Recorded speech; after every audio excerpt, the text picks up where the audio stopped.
Good afternoon, and welcome to the 553rd meeting in our series of distinguished speakers. I'm Barney Bishop, and I'm your president this year. Now I'm going to turn our program over to John Bradley, who will introduce our speaker, Kate Moore of BlackRock. Thank you, Barney. Good afternoon. It's my pleasure to introduce today's speaker, Ms. Kate Moore. Mrs. Moore is a managing director at BlackRock and a member of BlackRock's Global Allocation Investment Team and head of thematic strategy. Can you hold that She a is little also closer a so she member can of hear you? BlackRock's Human Capital Committee. Her investment mandate includes identifying opportunities to exploit structural change, policy evolution, and dislocations across global industries. Mrs. Moore's service with BlackRock dates back to June 2016, when she joined as chief equity strategist in the BlackRock Investment Institute. In that role, she was responsible for research on global equity markets, formulating tactical investment recommendations, and delivering thought leadership to both internal stakeholders and clients. Prior to joining BlackRock, Ms. Moore was the chief investment strategist for the private bank at J.P. Morgan and a member of the Global Investment Committee. Before joining J.P. Morgan, Ms. Moore was the senior global equity strategist at Bank of America Merrill Lynch Global Research, an emerging market strategist at Moore Capital Management, and a member of the global strategy team at Morgan Stanley Investment Management. Mrs. Moore holds a BA in political and social thought from the University of Virginia, where she currently serves on the board of managers of the Alumni Association, and an MA in political economy from the University of Chicago. Mrs. Moore is on the investment committee for the Robin Hood Foundation and on the board of directors of Exponent, an organization that amplifies gender equity initiatives. Let us please welcome our speaker, Mrs. Kate Moore.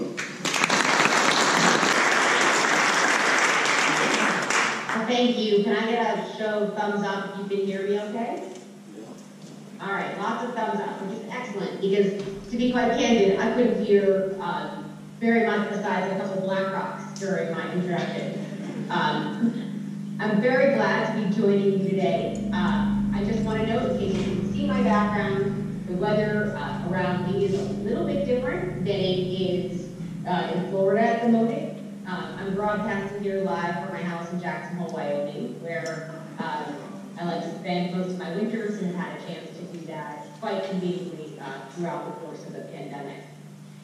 So I'm going to do a couple things here today. I think there's going to be someone queuing up my slides or sort of working through them. I will make sure to talk through where we are.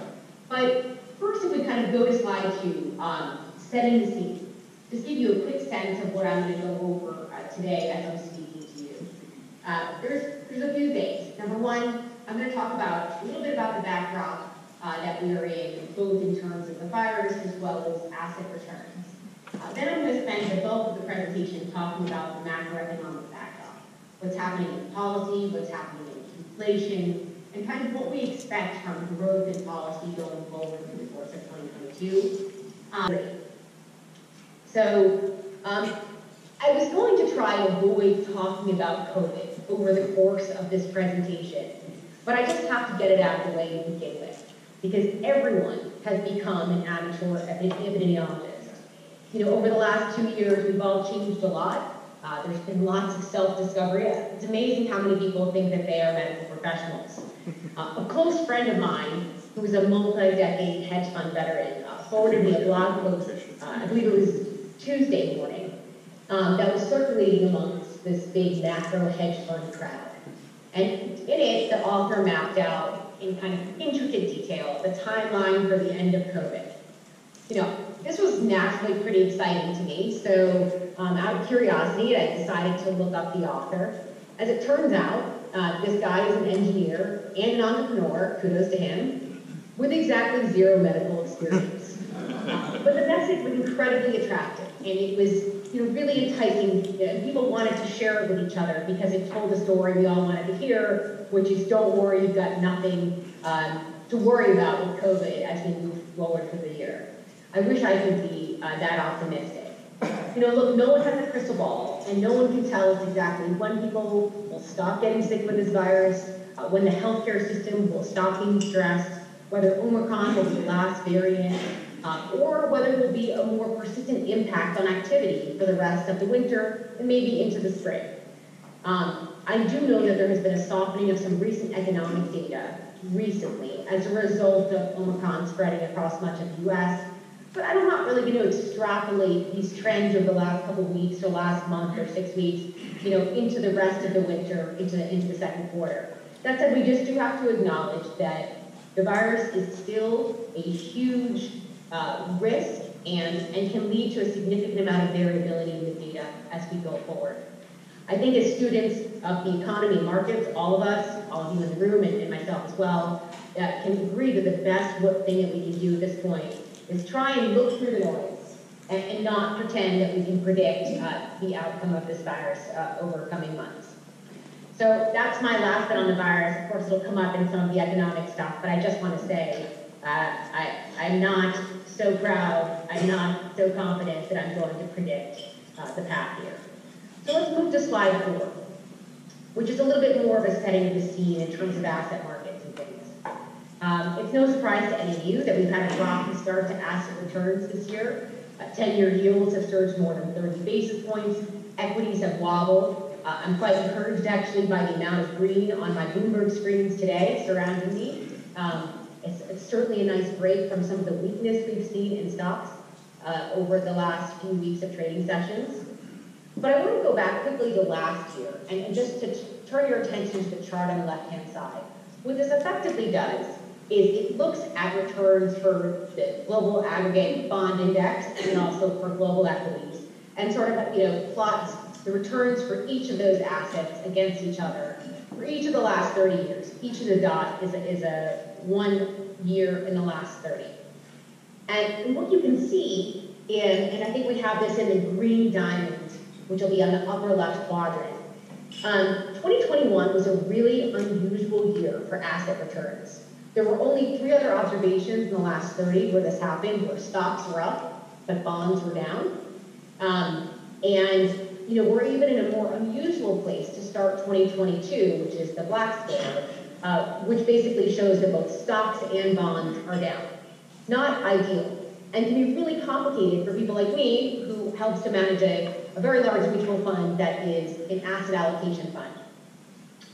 I bring this up because we're starting the year with a lot of uncertainty, and more forecasters are expecting a similar year to 2021 when we get to the end of this year, another 11 and a half months, where stocks are up and bonds are down.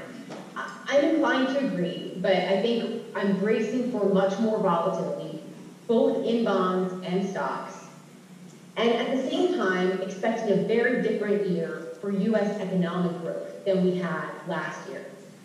Our baseline forecast at BlackRock is that we're going to have strong growth for the U.S. economy, but it will be uneven at times. And frankly, that growth will be at a much slower pace than last year, simply because we're not coming out of the depths of sort of pandemic behavior. This is a really complex environment for monetary policy, and I have to tell you, I'm very glad I'm not a voting member of the Fed, although I do have the privilege of getting to brief a number of the Fed research teams ahead of their meetings. So I did that for both last week. But let's dig into the macro environment now, kind of on inflation, supply chains, labor, and the consumer, and we'll kind of see if we can make a little sense of this. So I'm going to ask to advance to slide 6, if we can do that, and talk a little bit about inflation. I don't know about you guys, but I am so tired of hearing the word transitory when it comes to discussing inflation. We've beat this term transitory to death.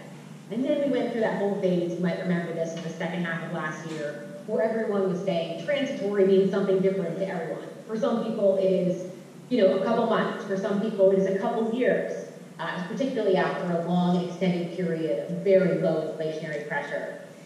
And I do say all of that, but I have to acknowledge that some of today's inflationary pressure is in fact transitory. So I'm just going to walk you through here the chart on the left-hand side for a moment. And to let you know, we split up consumer price inflation into 3 major components.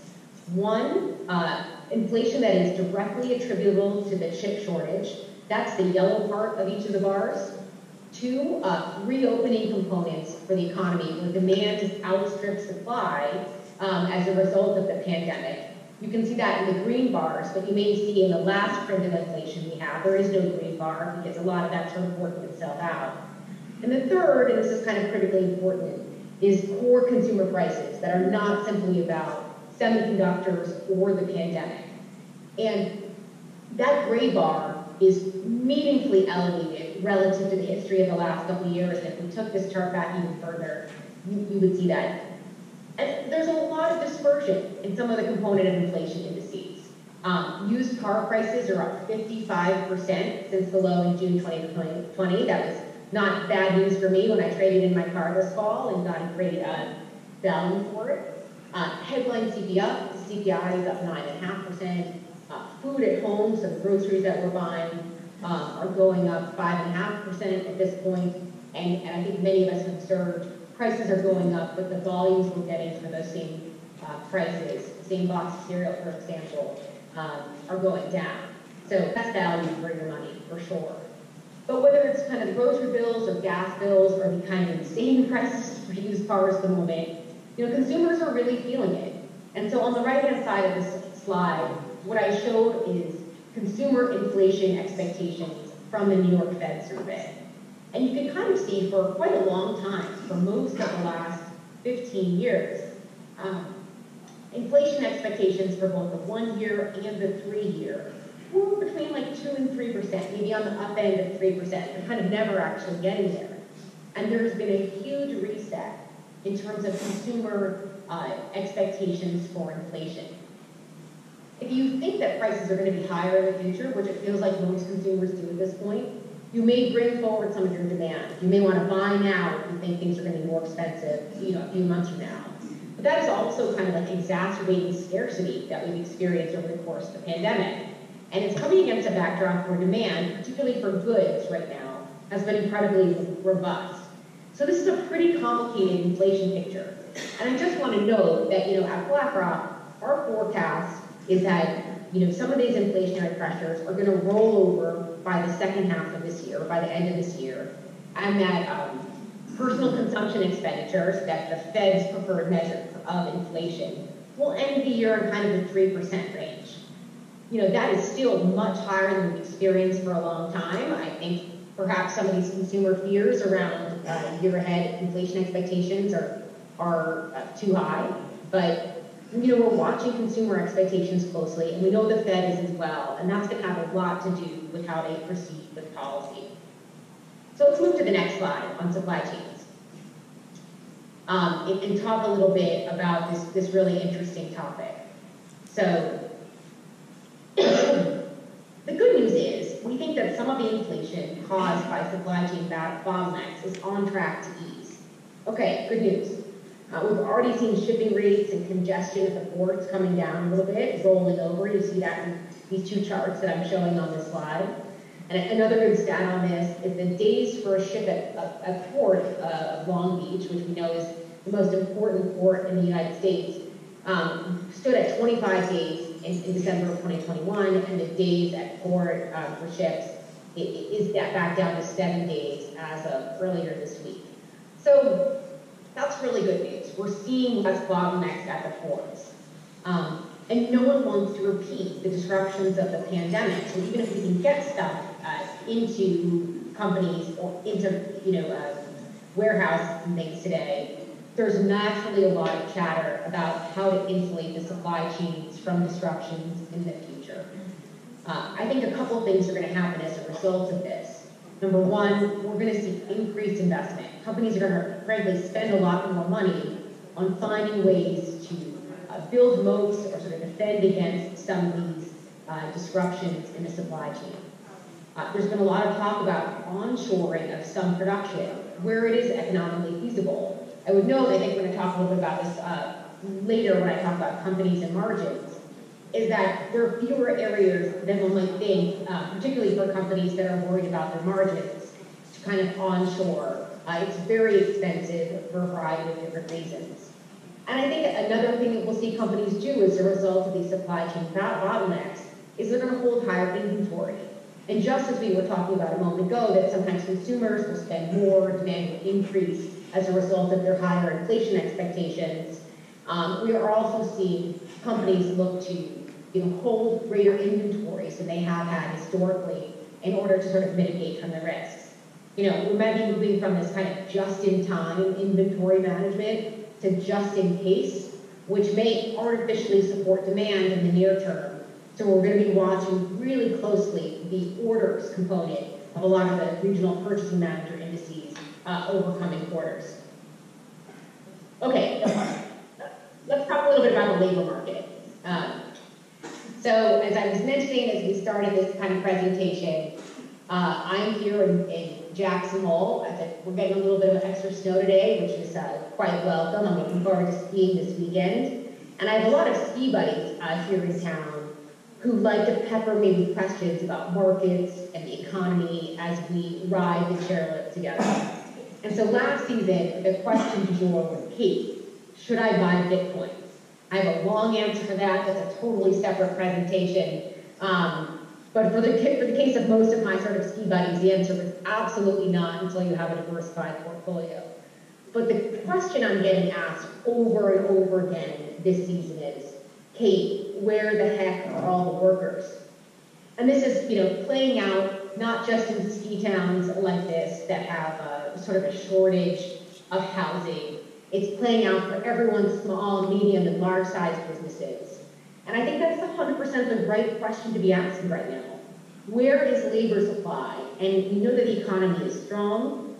We know that wages are rising. What is it going to take to attract people back into the workforce to fill these seats?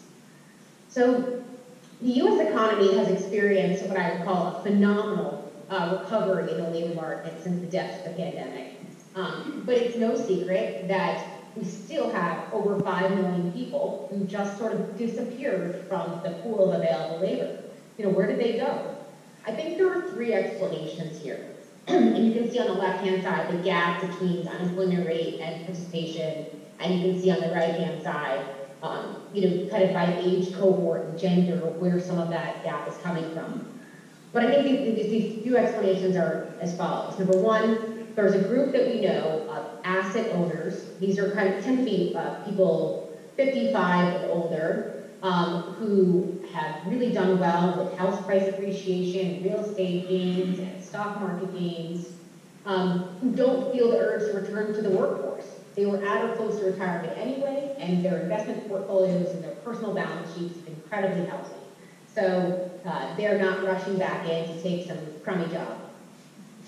The second is caregivers. This is often women. They've been slower to return with schools, going remote, etc. That can account for maybe 2 million of the workers that we have not seen return to the workforce.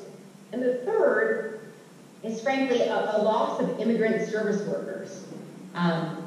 This is not meant to be a political comment because it's actually a policy that's continued from the previous administration to the current administration. But getting and keeping visas is incredibly challenging.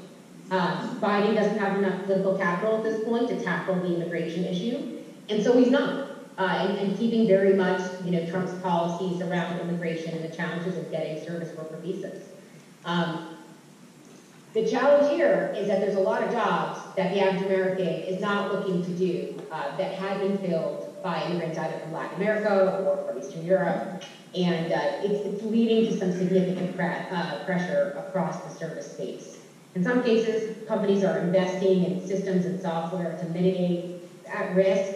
And in other cases, we're going to see a sort of a more reduced offering if you can't get people on the ground to do these jobs. I think of that most acutely, frankly, in the hotel space. Housekeeping, for example, services have been much less across a whole variety of hotels as a result of not having cleaning workers. So that's one part of the labor market. We have people who stepped out, people who don't feel like they can come back in because the pandemic's ongoing, and then people who can't get into the country to fill some of these service jobs. And then let's turn to slide 9 and talk just a tiny bit more here about the labor market, because this shortage and the resulting wage pressure is showing up across all industries right now. Just a few days ago, J.P. Morgan reported their earnings, and Jamie Dimon, who's arguably the best bank CEO we have in the U.S., was quoted as saying he sees huge pressures on wages I think he also said this was the first time in his life he's seen this kind of pressure on wages, and that it was likely to be a squeeze on margins and a little tough on shareholders for the time being. Quite a lot of the banks actually that have reported earnings already for fourth quarter have reported significant cost pressures, and a lot of that is because of people. So employers are settling into the idea that it's going to be hard to keep and retain workers, and that it's going to be really expensive. So the chart here on the left-hand side is job openings as reported by the Deloitte Survey, and they are close to an all-time high. I mean, they've ticked down a tiny bit, but for the most part, looking back at this over the last 21 years, it's pretty exceptional. There are so many job openings across so many industries. And I like to pay really close attention to CFO surveys. You'll hear me talk about that a little bit more later in the presentation. And there's a Deloitte Cfo Survey. It surveys CFOs across all industries, public and private companies, all sizes as well. And I was interested to see that in the fourth quarter survey, the average CFO expects wages and salaries to rise 5% over the next year. That's pretty significant. That's at least the pace of inflation, especially if our forecasts are right, and non-wage compensation. So benefits and everything else that companies have to offer in order to entice workers in, is growing by 7% year over year. So these are really significant sources of inflationary pressure led by this real tightness in the labor market. Also from that same Deloitte survey, 97% of firms said their talent and labor costs would substantially increase over the next year and three. And 2/3 of CFOs said that talent and labor was their #1 priority for this year. It was more important than growth and profitability. It was more important, than building new areas of their business. It was just how do we deal with talent and labor? And, against this, the wage expectations have been steadily rising. So I want to give a little bit of a silver lining to this tight labor market, which is impacting business operations and perhaps,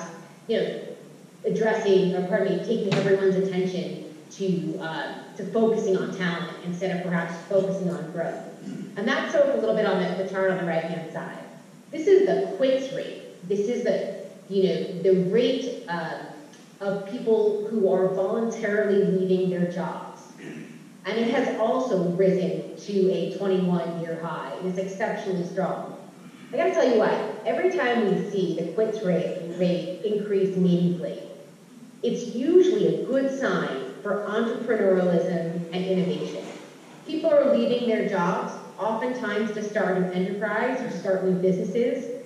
This is generally a pretty fertile ground for broadening out economic growth and for opportunities over the years ahead. So I'm watching that very closely. The U.S. is a country of innovation and entrepreneurialism anyway, but more people feeling like they can leave their jobs might actually be a great thing for the sustainability of our economic growth trajectory over the years ahead. Okay, we got to talk about the Fed here. So let's move to slide 10, and I'm going to grab a little water. Okay, so we have these dynamics of persistent inflation, even if some elements are transitory, and we have a labor market that's quite tight.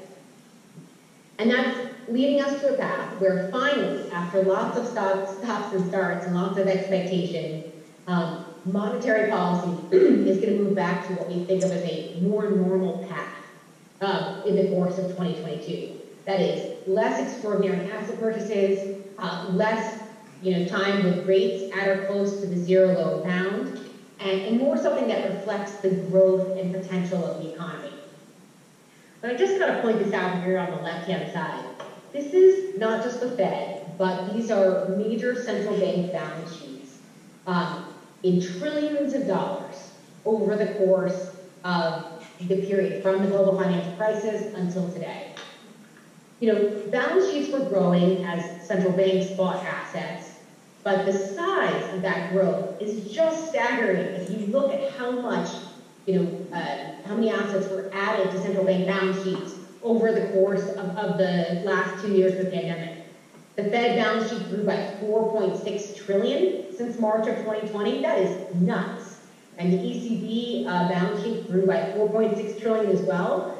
I mean, in February of 2020, or even let's say late January of 2020, so we take ourselves back 2 years from where we are today, would any of us have imagined the two most important central banks in the world would have bought $9 trillion of assets over the next 2 years? I mean, no way.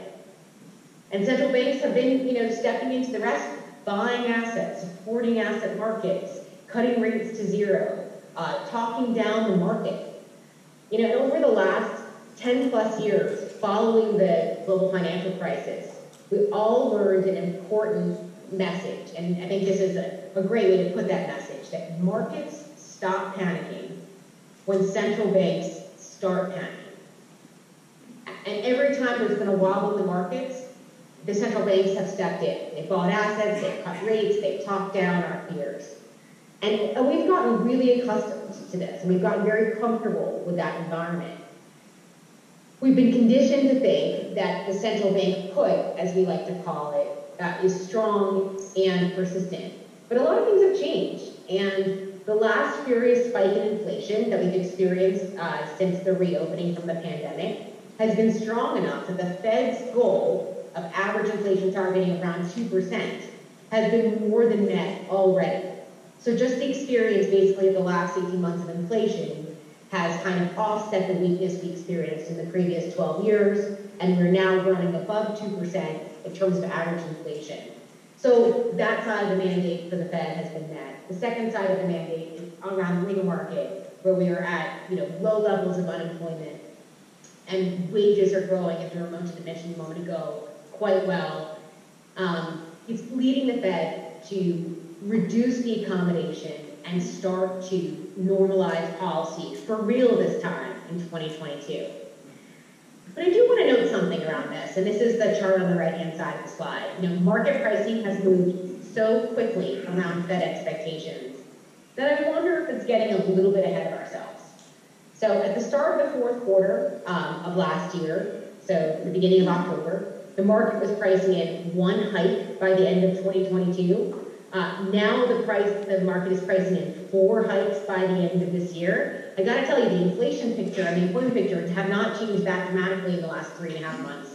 But what has changed is this sort of, I would call it a race to have the most hawkish estimate of Fed Fed policy movements. I think the Fed is going to be more data dependent than some of those hawks would suggest. And next week when we hear from Powell, I think we will hear a message that is actually quite balanced, that says, yes, inflation and the labor market are still supporting our move to finish tapering asset purchases and to start the process of liftoff, which is the first rate hike that we've had in quite a number of years. And we're in a good place to do that. But I don't think he's going to promise a path that's as aggressive as, say, 4 hikes this year without seeing how the data evolves over the course of the coming months. More data dependent, measured, and the Fed is not looking to get aggressively ahead of any of the data. Nevertheless, it's a very different environment. And as I said, I think maybe in my opening comments, I'm glad I am not a voting member of the Fed. Okay, next on, we're going to just talk about another sort of confusing bit here, which is on slide 11 around the consumer. And I say confusing bit because we have inflation coming down, wages strong, labor market tight, Fed starting to normalize policy, and yet there is this sort of tension in terms of consumers. This interesting cross current, I would say. On the one hand, consumer balance sheets are incredibly healthy, exceptionally healthy. In fact, consumers have been building up savings over the course of the pandemic. We know this story in between the appreciation in home prices, the increased value of their equities, enormous amounts of federal stimulus. Household net worth has grown by, based on measures, a third over the course of the last 2 years. It's pretty phenomenal. And spending on goods has been exceptionally strong. We see consumers spending on clothing and accessories, that's up 30% year over year. I don't know where people are going, why they're buying clothing. I certainly haven't been buying clothing in this environment since I'm not going to the office or traveling, but that's another story. Gasoline spending has obviously gone up considerably. Energy prices that have risen. But there's only so much stuff that the average consumer can buy. And we do start to see that a little bit in the data, that like for things like furniture and home furnishings, you know, that sort of retail sales was down 5.5% last month. You know, people aren't going to be buying a new couch every year, for example, or new appliances every year. So there's going to be some moderation in goods purchases. But in general, consumer balance sheet looks great. We think consumer demand is going to remain really strong. And I'm very hopeful that as we get through this stupid pandemic, we can move from, back from goods-based spending back to services-based spending in a greater way. But there's like this conundrum that I mentioned a moment ago, which is that like confidence is a little bit weak. And, you know, confidence is weak, I think, because of inflationary pressures. There may be, you know, a sub part of this that confidence is weak because of the political acrimony in our country. Confidence may be weak because we see on the news all the time these supply chain disruptions and it makes people anxious. Maybe confidence is weak because their friends, small business owners, having trouble, you know, meeting demand. So this tension between having really strong balance sheets and really good wealth creation over the course of the last 2 years and what has been a very supportive policy backdrop, combined with some consumer fears of the future, I think it's something we have to watch.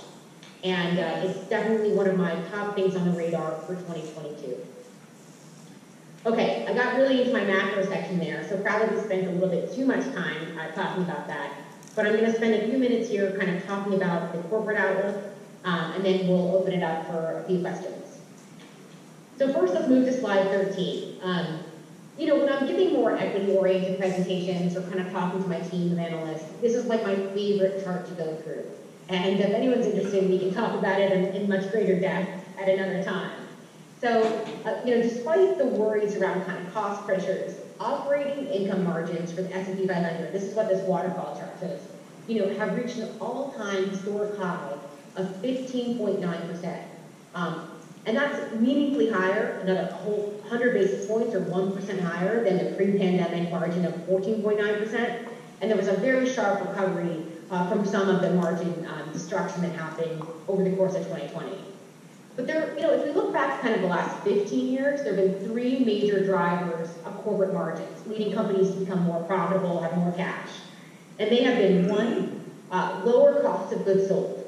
A lot of that, frankly, has been driven by global sourcing of goods, global sourcing of people, and companies really maximizing their potential by reducing their costs. Maybe some of that will be challenged if they have to onshore or readjust their supply chains, but this is a really powerful force.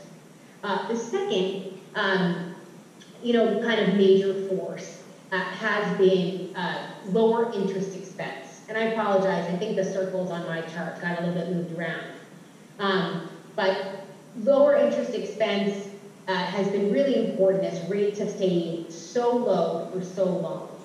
You know, essentially, you've seen companies take advantage of this interest rate environment. You know how much debt and paper has come to market. You know how companies have financed deals. It's been an incredibly attractive environment.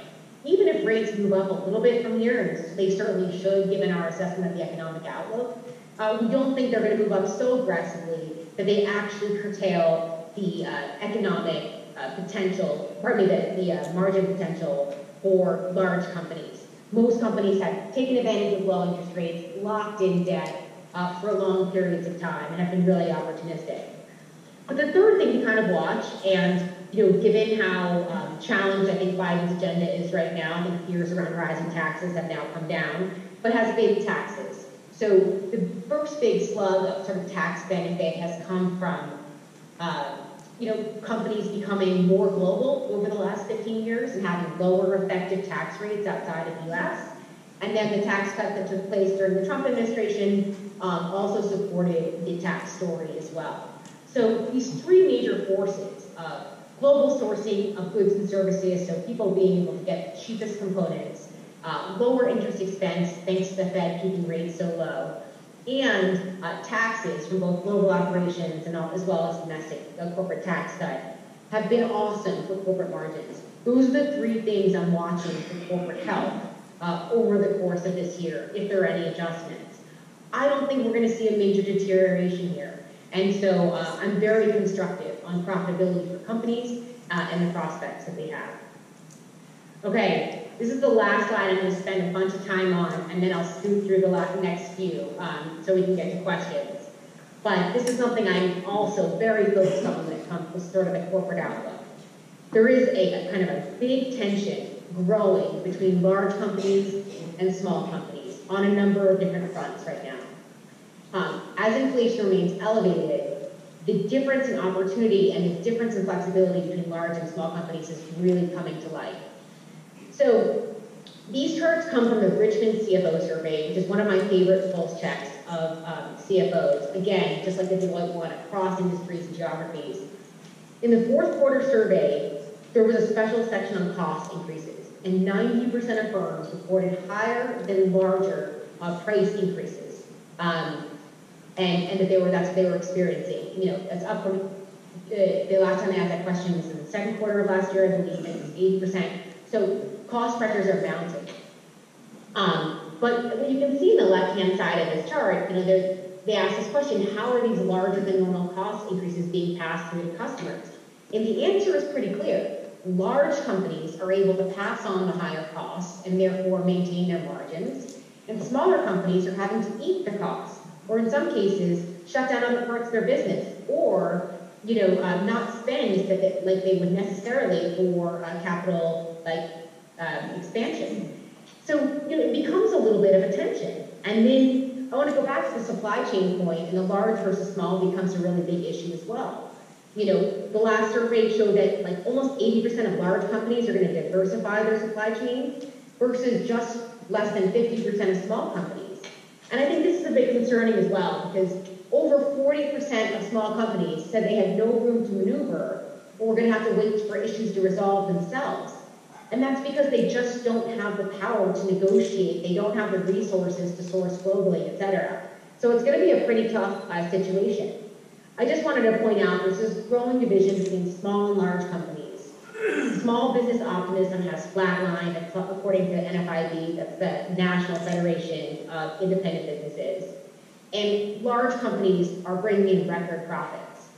And this is important because given that most job creation comes from smaller companies, and in many ways small companies are really the engine of growth in our country, we have to ask ourselves, how long can that tension exist? Is there going to be this winner-take-all environment given inflation and labor and all of these other levers that large companies have? Or will there be regulatory or government intervention there? Increasingly, I get asked that question from policy folks, how would I approach this? And I don't have an answer, but just to say it's a bit of a challenge. Okay, I'm going to make two very quick comments and then I will cut off. And that is that, number one, I'm still really constructive on earnings for the course of 2022. It seems less likely that they will be as strong as they were in 2021, simply because of the comparisons. But the resilience of corporate balance sheets, just like the resilience of consumer balance sheets, is not something I'll ever bet against. And we're still seeing very positive upward revisions to earnings across a couple of key economic sectors, particularly those that are geared towards more cyclical recovery.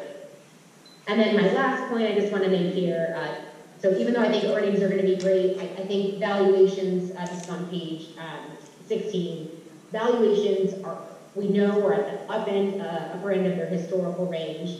That may give people some pause. But I think the fundamental story, the amount of sort of revenue growth and the margin preservation that's going to lead to earnings is exceptional. And I just call your attention to the chart on the right-hand side here, which is the enormous amount of cash and free cash flow that companies are producing. I think multiples should stay higher than they have been historically. They should be at the upper end of their historical ranges because of the outstanding strength of corporate balance sheets, the excellent and prudent ways that many of these management teams are managing their costs, and the fact that we are able to kind of have a better forecast today, given all of the data that we use in the high frequency data information that we have going into our models, the future of their sales, and so we have greater confidence in their future cash flows, which should lead us to assign a higher multiple. Well, I can talk about that for hours. I will stop there. I've gone quite long, but thank you very much for listening.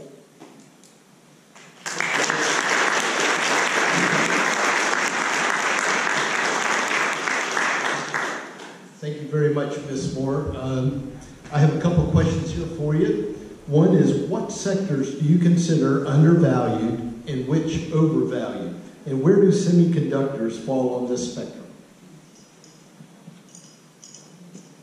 I'm having a little trouble hearing the question, so I'm not sure if the 80 folks who are close to the laptop can repeat it back to me. Okay.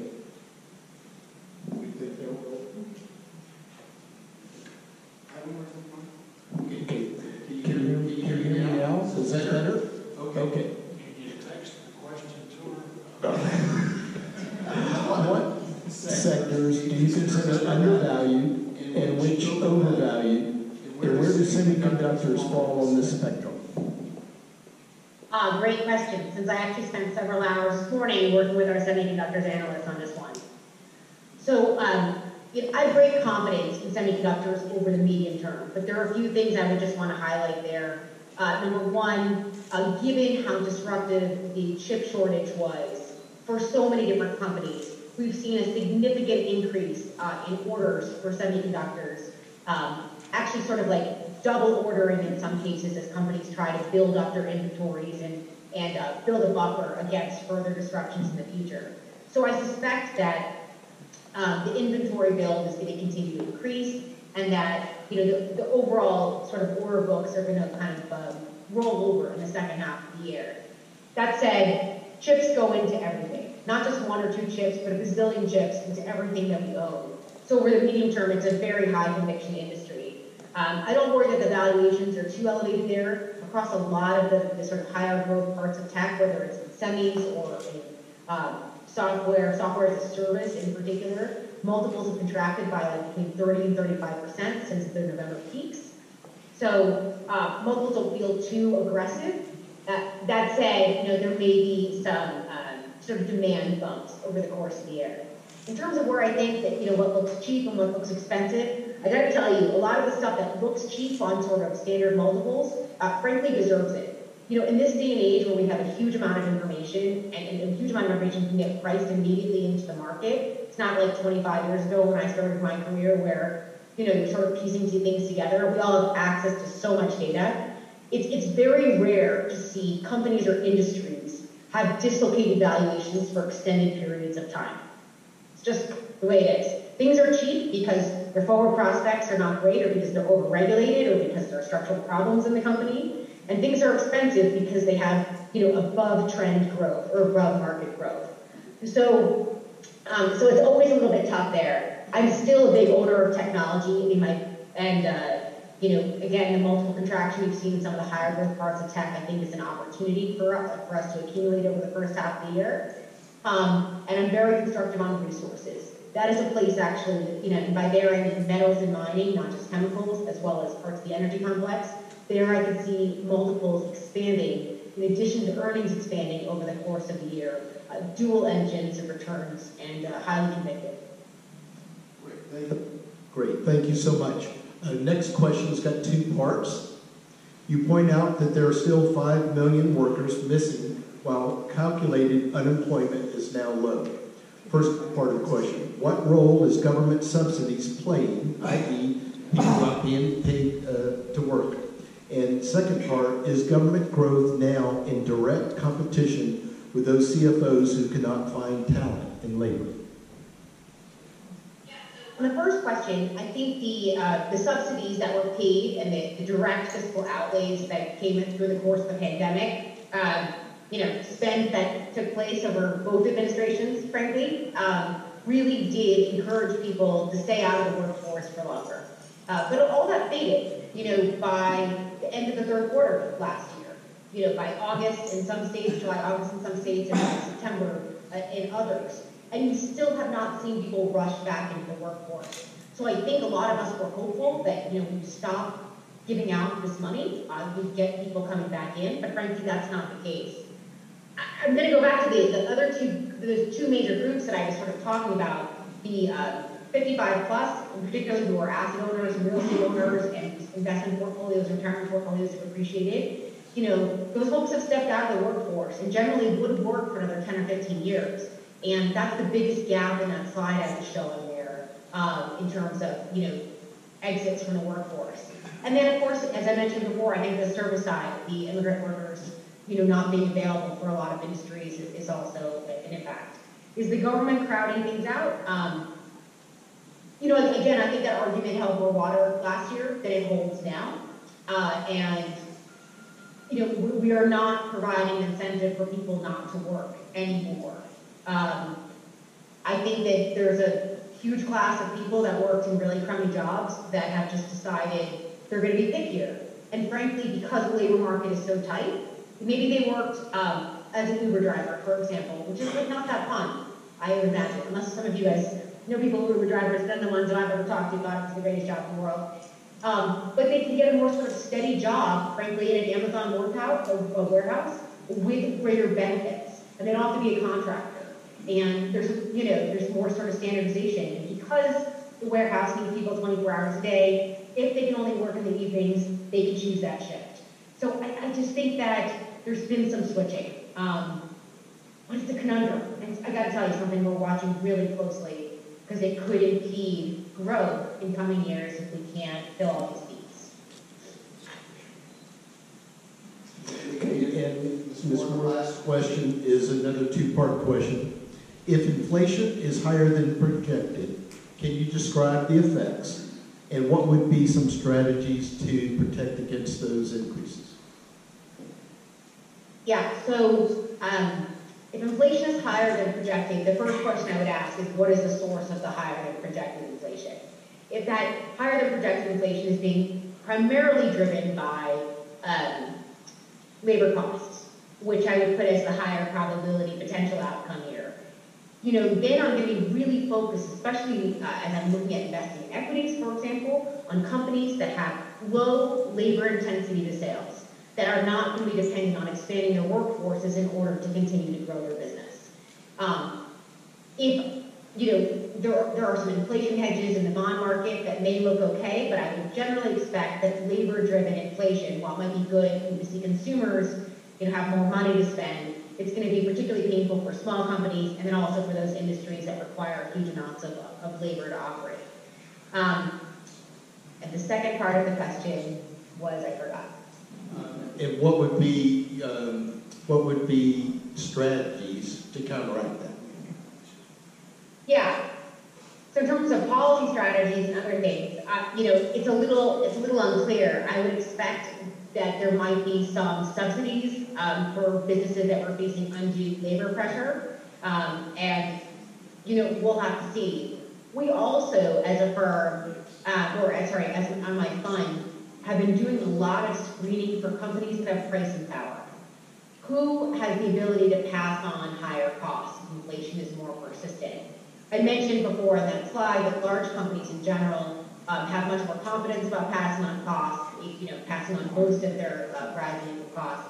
But even within different industries, there are winners and losers. And those tend to be companies that have very strong brands or differentiated product where the consumer or their business counterpart is willing to pay up because it's such a special and differentiated product. So that I'm very focused on as well. I would say, you know, look for companies with low labor input costs if it's a labor-driven inflation spike, and also from a stock perspective, look at companies that have strong pricing power, industries as well as companies within industries.